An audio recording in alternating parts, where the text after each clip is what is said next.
Olá, estamos de volta para mais um Sem Fronteiras, o seu podcast que vai de Belo Horizonte até os confins da Terra, refletindo sobre as grandes questões do século XXI. Sou Richard Guerra e estou aqui hoje para falar sobre política, né? Estamos num ano eleitoral no Brasil e é um tema recorrente. Temos vivido intensamente guerras de discursos ideológicos, questões políticas, mas o que é de fato a política, como ela pode ser uma ferramenta de transformação social e como a igreja deve se relacionar de forma saudável com esse tema. É o tema que nós discutiremos hoje com o pastor Sandro Gonzalez e também com o nosso convidado especialíssimo, nosso querido vereador aqui em Belo Horizonte, o pastor Crispim. Então vem com a gente que só está começando.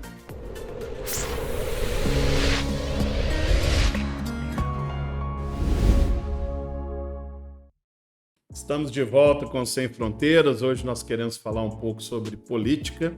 Eu queria convidá-lo, antes de mais nada, a refletir sobre o Salmo 20. O Salmo 20 ele foi escrito por um rei, né, Davi, uma pessoa que tinha uma posição política importante, que era o rei de Israel, né?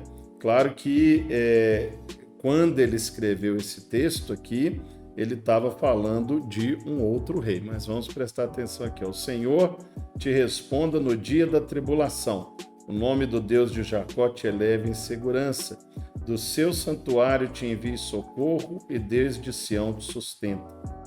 Lembre-se de todas as tuas ofertas de manjares e aceite os teus holocaustos. Conceda-te segundo o teu coração e realize todos os teus desígnios. Celebraremos com júbilo a tua vitória e em nome do nosso Deus hastearemos pendões. Satisfaça o Senhor a todos os teus votos. Agora sei que o Senhor salva o seu ungido e lhe responderá do seu santo céu com a vitoriosa força de sua destra. Uns confiam em carros, outros em cavalos. Nós, porém, nos gloriaremos em nome do Senhor nosso Deus. Eles se encurvam e caem, nós, porém, nos levantamos e nos mantemos de pé.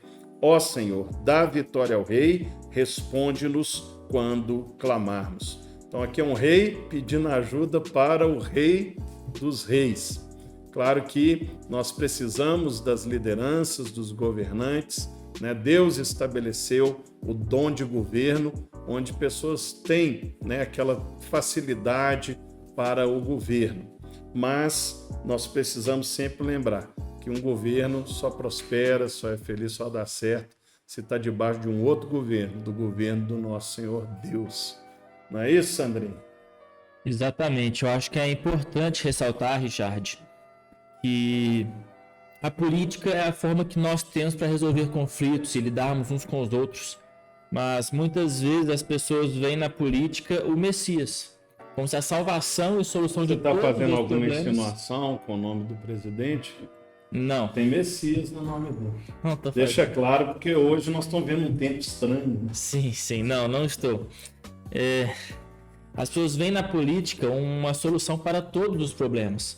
E sem dúvida ela pode resolver alguns problemas, mas não todos os problemas. A exemplo do próprio povo judeu da época de Jesus, esperava que Jesus viesse como salvador político, para que os libertasse do poder de Roma e que instaurasse em Israel uma nação independente, o que não aconteceu e por isso os desapontou, né? Mas há problemas, e talvez não talvez, mas com certeza o mais grave deles, só Deus, só Jesus pode solucionar para nós. É verdade.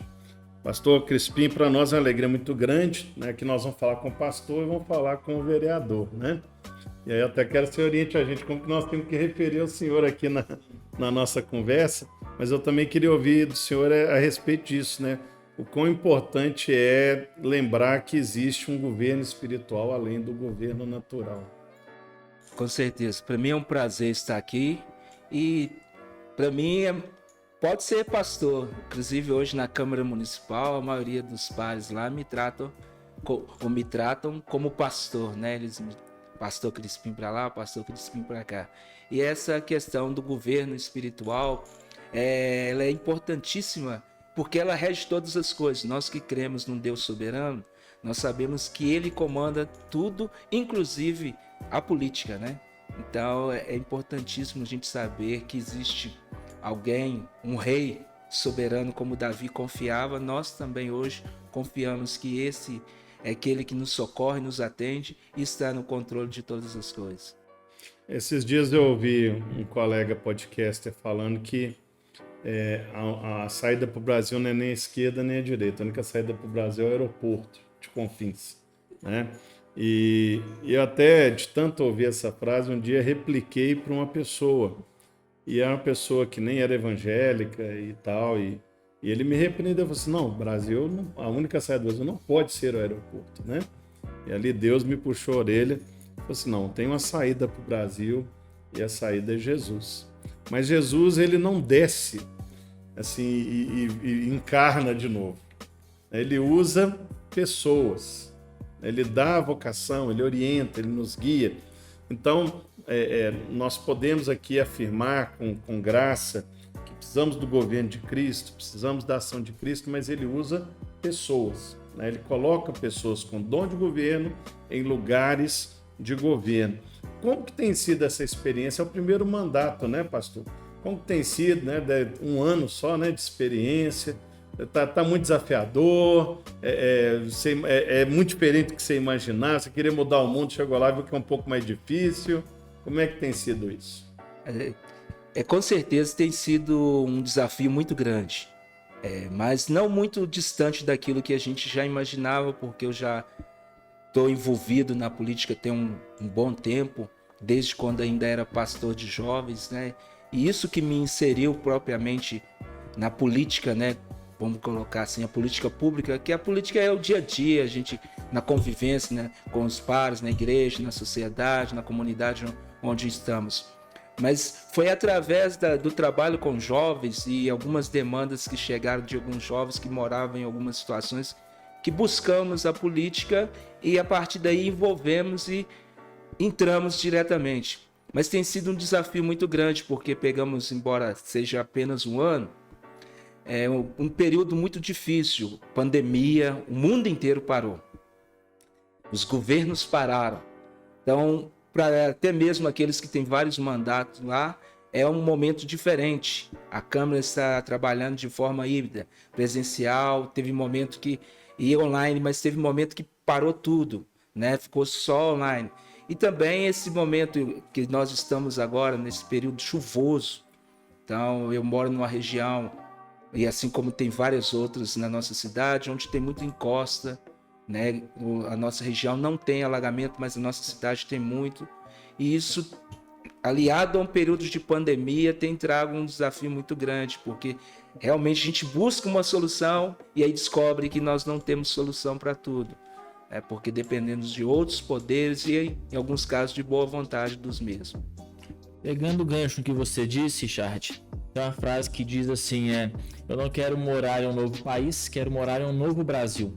Ou seja, trazer uma transformação para o Brasil, política, econômica, social.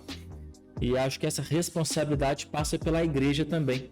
E queria perguntar aos colegas vereador, pastor, como que você enxerga hoje a igreja na cidade? Como que a igreja pode se inserir na cidade, impactar a cidade de forma a transformá-la?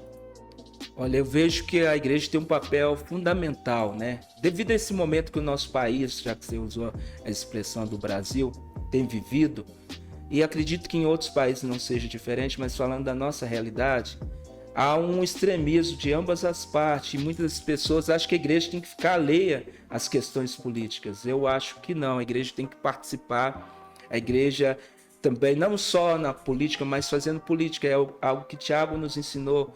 Se porventura chega alguém, né, com necessidade de pão, nós vamos apenas fazer uma oração e despedi-lo com fome. Não.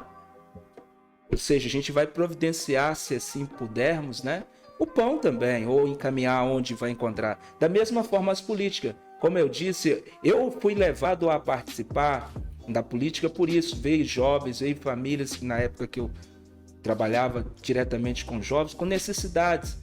Alguns lá eles moravam em costas e então nós lutamos para que unindo força para abrir a rua ali, para que eles pudessem ter o mínimo de infraestrutura possível, para que pudessem ter acesso. No período de chuva, tinha pessoas que moravam em alguns locais que ficavam difíceis para eles irem na igreja, congregar, porque chovia, não tinha condição de sair de casa. E a igreja, muitas das vezes, vai ficar alheio a isso? É um membro, é alguém que participa, faz parte do corpo, né? E faz parte da comunidade onde nós estamos inseridos também, os problemas da comunidade. Então eu vejo que a igreja ela pode contribuir de forma decisiva, porque na igreja estavam ali pessoas com necessidades, estava lá um empresário. Então a gente juntava essas pessoas e ajudava a resolver os problemas ou indicar onde pudesse buscar esses problemas. Então eu acredito no papel primordial e importantíssimo da igreja nos problemas da comunidade, da cidade como um todo. A igreja não pode se ater exclusivamente às questões espirituais, né? Deve tomar participação nas questões sociais também. E promover o diálogo, né? Acho que é importante. É o papel da igreja, como você falou, ser uma agência de transformação também. Ali vai entrar uma pessoa que tem nenhuma perspectiva de vida, ou que já se entregou a drogas ou a criminalidade, e é inegável que a igreja é o lugar mais eficaz para essa pessoa ser reinserida na sociedade, para ela abandonar os vícios e ter uma perspectiva de vida melhor. É uma coisa que às vezes nós somos questionados na Lagoinha, e principalmente com um trabalho como Sem Fronteiras, vocês estão preocupados em abrir trabalhos na Índia, no Nepal, abrir trabalhos do outro lado do mundo, e nós estamos aqui, né, com tanta luta, tanto sofrimento, cidades com IDH talvez até piores que esses países. E aí? E aí que a Lagoinha faz os dois trabalhos. A Lagoinha tem as duas preocupações. Na regional que o pastor Sandro faz parte, o pastor Sandro Gonzalez é o líder, né, o pastor lá da Vila da Serra, nós temos uma subformada só por igrejas em área de risco social. Temos trabalhos na Pedreira, Prado Lopes, são 4 trabalhos. Temos trabalho também lá no Morro do Papagaio. E o nosso trabalho mais antigo, que é o Alto Veracruz, né, que é o trabalho que o pastor Crispim está falando aqui, está falando dele um pouquinho, mas a gente é bom localizar para quem não conhece, né? E eu queria que o pastor contasse um pouco dessa história do trabalho ali da Lagoinha no Alto Veracruz. O trabalho da Lagoinha no Alto Veracruz, ele envolve justamente esse perfil, né? O Alto Veracruz, eu lembro que eu participei uma vez de uma reportagem de um jornal maior hoje de circulação em Minas Gerais, e o tema abordado era que o Alto Veracruz foi eleito o bairro mais violento de Minas Gerais. E a Lagoinha, ela tem um papel, assim, por ser uma igreja onde encontra todo tipo de pessoa. E eu lembro que eu fui convidado na época, juntamente com outros pares ali, para participar de uma ação que era para pacificar o bairro. E então nós juntamos algumas pessoas que estavam envolvidas no tráfico e na guerra, né? Que estavam causando pânico na região e algumas mortes. E convidamos eles, estava tendo uma festividade aqui na sede, e para que pudesse vir aqui, sem nenhum saber do outro, né? Pegamos os líderes da gangue rival, com o atrativo do evento que estava acontecendo aqui, cada um colocamos num carro, e quando chegou aqui no culto, colocamos um de frente para o outro. Gente, vocês são muito corajosos. Lembra daquele livro antigo, A Cruz e o Punhal, né? O cara faz daquilo no tipo teatro. Isso mesmo. Só que não teve ninguém para gritar lá, foge, Nick, foge. Pode. E aí eu lembro que foi algo assim desafiador, né, para conduzi-los, trazê-los, tirá-los lá, porque a gente precisava tirá-los do contexto para que houvesse uma possibilidade deles poder sentar e conversar. E isso surgiu um efeito muito positivo, porque através daquela ação trouxe a paz lá, né? Durante muito tempo cessou-se aquele conflito que estava sendo localizado entre as duas gangues, devido a essa ação que foi feita. Então o papel da Lagoinha, que estávamos ali inseridos lá na comunidade, e aqui se juntou para que pudéssemos fazer esse trabalho, fora outras ações sociais, né? A própria propagação do evangelho, quando nós levamos a mensagem das boas novas e conseguimos fazer com que aquela pessoa seja alcançada pelo evangelho, ele larga aquela vida pregressa, onde muitos estavam envolvidos não só na criminalidade, mas também na dependência, seja das drogas, como também do vício de bebidas, né? E que traz também outros tipos de violência doméstica, né? Porque a bebida ela tem sido um grande agente de violência doméstica, né? Pouco falado, fala-se muito nas drogas, mas a bebida ela também tem feito um estrago muito grande, principalmente que ela é de fácil acesso, barata. A droga legalizada. Legalizada. Então, e patrocina a maioria dos programas aí, Eventos, né? E isso aí acaba tendo meio que camuflado, né? Não há críticas, né? Então eu vejo que esse papel social da igreja, né? Eu gosto muito de falar, hoje mesmo falei sobre isso. Em Atos 6, né? Na separação dos diáconos ali, Estevão e principalmente Filipe, dos 7 que se destacaram, só vieram à tona porque surgiu um problema muito grande na igreja. Né? Pedro e os demais apóstolos que estavam à frente, Pedro usou a palavra que não era misto ele parar de pregar o evangelho para cuidar, mas havia viúvas que estavam passando fome. E então separaram 7 diáconos para que pudesse cuidar daquela situação que Pedro entendeu, né, uma vez procurado, que era de grande relevância e importância, que não poderia deixar viúvas passando necessidade, e a igreja estava acontecendo isso dentro da igreja. E não, a gente sabe pela história que não era somente na igreja, mas havia também no entorno, né? Mas eles conseguiram resolver com o papel dos 7 diáconos que foram escolhidos e que trataram daquela situação. Eles não apenas pregaram, porque muitas vezes a gente fala de Estevão apenas como pregador, né? Como ele pega ali desde o Velho Testamento até chegar a Jesus, ele praticamente fala todo o Pentateuco e os patriarcas e tudo mais, mas Estevão também ele foi chamado para cuidar de viúvas, para cuidar dos órfãos, daquelas pessoas que estavam passando necessidade. Por isso eu vejo que o papel da igreja, como era no passado, e Lagoinha faz muito bem hoje, ele é importantíssimo nesse aspecto, na parte social. A igreja gera uma transformação que a política não consegue. Que a transformação política ela é de fora para dentro, ela é imposta, uma criação de lei. Uma lei que diz, você deve compartilhar o seu pão. Então você faz porque deve.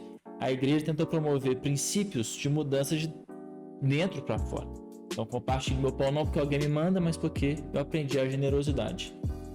A igreja então consegue uma transformação mais poderosa que a política, né? Com certeza. E nós no período de pandemia... Na verdade, só para melhorar aqui, antes...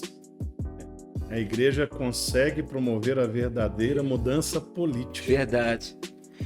E nós, no período da pandemia mais crítico mesmo, nós fizemos uma ação ali na igreja local, onde nós juntamos tanto dos membros, né, como também de outras pessoas a quem a gente tinha acesso, e reunimos algumas doações de alimentos e algumas coisas para atender as famílias.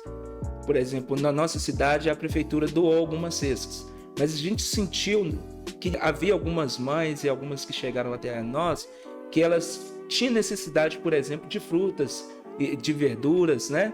E que somente a cesta que a prefeitura em alguns casos recebia e outros tantos que não recebiam, não era capaz de suprir.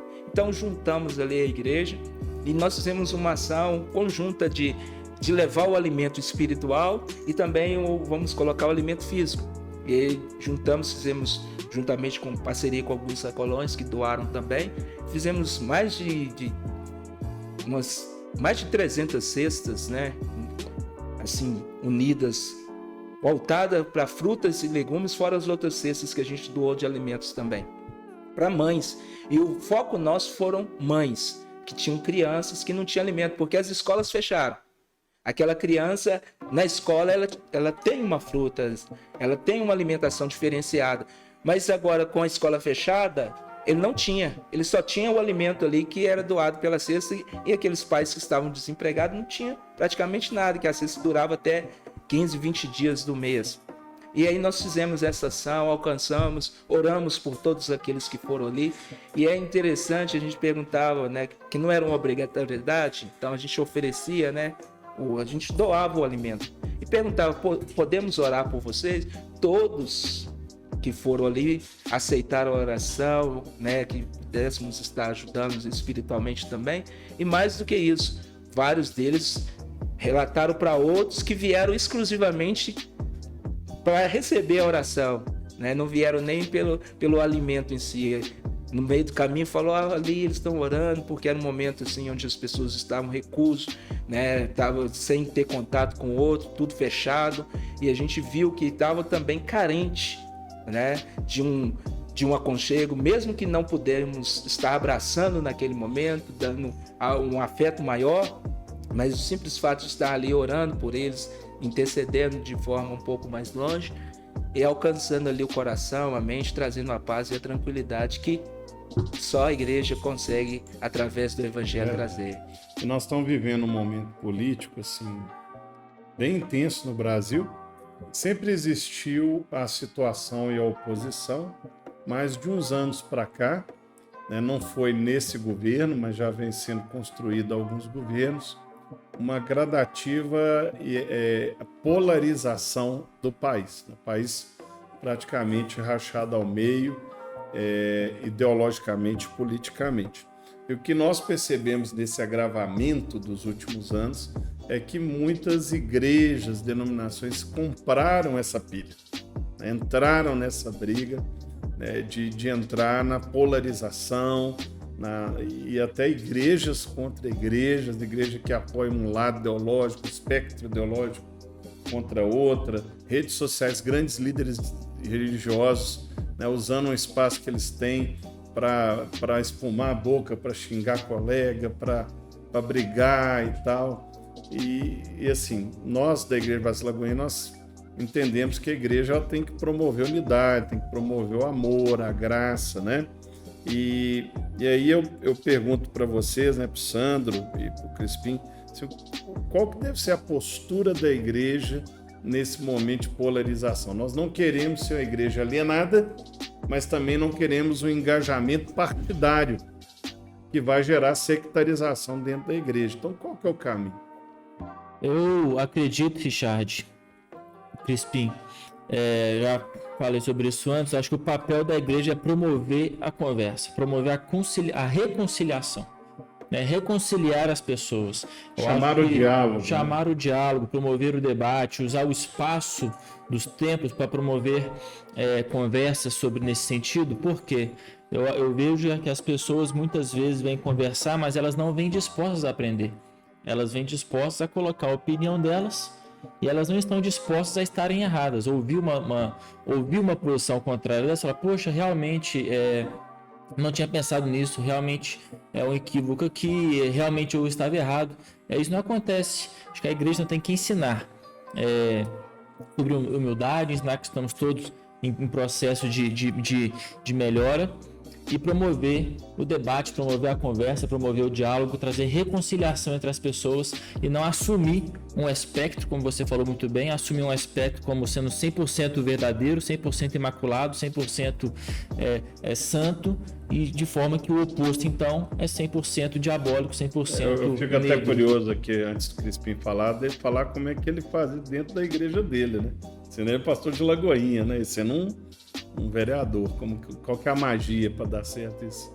Eu vejo que Lagoinha, ela assim, o período todo que veio convivendo, antes mesmo de ser pastor, o pastor Márcio, ele nos dá uma liberdade muito grande, né, de ser assim, tem a essência da Lagoinha, a característica de Lagoinha. Se você for em qualquer Lagoinha, você vai chegar lá e saber que você está dentro de uma Lagoinha, não perde isso, independente de onde está localizado, mas nós temos a liberdade de trabalho, vamos colocar assim, individual. E a gente prisma por isso e trabalhamos com essa referência, né, de espelhar nos nossos líderes, né, que não são aquelas pessoas radicais, ao contrário, que buscam sempre o diálogo. E na igreja tem muito disso. Eu lembro que certa vez eu participei de um evento E eu cheguei em casa, eu comentei com a minha esposa, eu falei assim, olha, nós recebemos lá aquele casal, é um casal. Ela falou assim, você não acha que era só amigas? Não, eu falei, não, é um casal.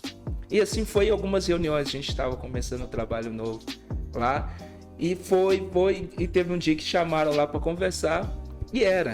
Mas aí ela virou para nós e falaram conosco que se sentiu acolhida. Nós não mudamos o culto, porque eu identifiquei, no primeiro dia que chegou, eu entendi que não eram duas amigas, era um casal. Mas elas assistiram às reuniões, participaram ali, ficaram várias reuniões conosco ali, sem se sentir, vamos colocar assim, rejeitados, e ao mesmo tempo nós não mudamos a nossa maneira de pregar, de testemunhar do Evangelho. Porque a forma que nós falamos, ela é uma só. O Evangelho, ele fala muito a respeito dessa questão da temperança. Hoje em dia eu vejo que está faltando isso. Tem pessoas que não têm medida. Ele é ou 100% extremista de um lado ou por outro. E falta alguém que chega, não, calma, vamos alinhar aqui. E temperança é tempero, né? Não vão abrir mão do nosso Evangelho, que também a gente não vai fazer isso. Nem abrir mão das pessoas. Mas, ao mesmo lado, essas opiniões, tem coisas que ela é apenas opinião. Ela não tem a ver com o Evangelho, é opinião minha. Não é dogma, né? Enfim, o tempero é isso, né? O tempero, se você não põe, a comida fica sem gosto. Mas se você põe demais, estraga. Temperança. Bom, passou rápido demais, pastor. Já acabou nosso tempo. Eu queria agradecer muito sua disponibilidade. Eu sei que você é uma pessoa muito ocupada, mas disposto a estar aqui conosco para gravar esse podcast. Que o Senhor continue dando muita sabedoria para você ali na Câmara, mas mais ainda ali no Alto Veracruz, que precisa tanto de pessoas de referência, de inspiração, que eu sei que você tem sido ali para os fiéis e para toda a comunidade. Tá bom? É isso que nós precisamos fazer e temos empenhado em fazer, né? Eu já agradecendo a oportunidade de ter participado do programa, eu me lembro de logo após a eleição ter ido numa missa, né?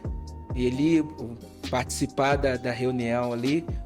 Ao final, os paróquios que ele estava, assim, com somente o padre, meu padre me deu a oportunidade para ir lá agradecer. Ele falou: meu filho, eu não imaginava que você viria aqui agradecer, até porque eu não era o candidato da igreja, né? Havia outros da região, ele citou meu nome lá durante o período eleitoral, como outros candidatos que tinham na região, até uma pessoa boa que faz um bom trabalho aqui, entre outros. E nós somos ali justamente para quebrar isso, para sermos uma referência. Então eu lembro que ao final, saindo ali, alguns vieram me abraçar e falaram assim: olha, eu tinha uma outra visão de evangélico. Você é pastor? Eu sou pastor. Olha, fiquei muito feliz. Eu agora, aquilo que eu tinha a respeito de pastor, de evangélico, que igreja que você é? Eu sou de Lagoinha. Mudou tudo. Então é isso que nós queremos fazer. Desta vez eu falei com o pastor Márcio, né? A ideia nossa ali é ser uma igreja relevante, né? Não é ser mais uma igreja, mas ser uma igreja relevante, que possa realmente fazer a diferença onde nós estamos inseridos. Certeza que tem sido. Pastor Sandro, muito obrigado também. Você quer deixar uma última palavra aí? Pedir voto? Pedir voto? Votos de saúde, votos de bênção. Obrigado, Crispim, que Deus possa te abençoar e te dar graça lá na nossa Câmara Municipal e que você possa, por meio da igreja que você pastoreia e também por meio das suas votações, das suas ideias e propostas, trazer transformação para a nossa cidade que tanto precisa. E é isso, queridos. Você pode ver que nossa ação vai do Alto Veracruz aos pés do Himalaia, no Nepal. O Sem Fronteiras tem esse propósito: propagar o evangelho e semear transformação social através de uma igreja atuante e relevante. E você também pode fazer parte dessa visão de 3 formas: intercedendo, orando pela vida do pastor Crispim, orando pela atuação dele na Câmara e na Lagoinha Alto Veracruz, orando por todas as igrejas espalhadas no Brasil e no mundo. Você também pode buscar se informar cada vez mais sobre o que temos feito através das nossas redes sociais. Se você está nos acompanhando pelo YouTube, se inscreva no canal, dê o joinha aí pra gente, para acariciar o algoritmo, né? Para ele ficar feliz e nos indicar cada vez mais. E também você pode ajudar essa visão investindo. Cada real é uma semente que cai em boa terra para florescer e atuar nesse trabalho. Para isso, basta você mandar um Pix para nós no 31 98 245 2345. Vou repetir, 31 98 245 2345. Você pode enviar esse Pix de forma recorrente ou esporádica, qualquer valor, e essa semente vai florescer em tantos trabalhos que temos feito aqui no Sem Fronteiras. Que Deus te abençoe e até a próxima, se Ele permitir.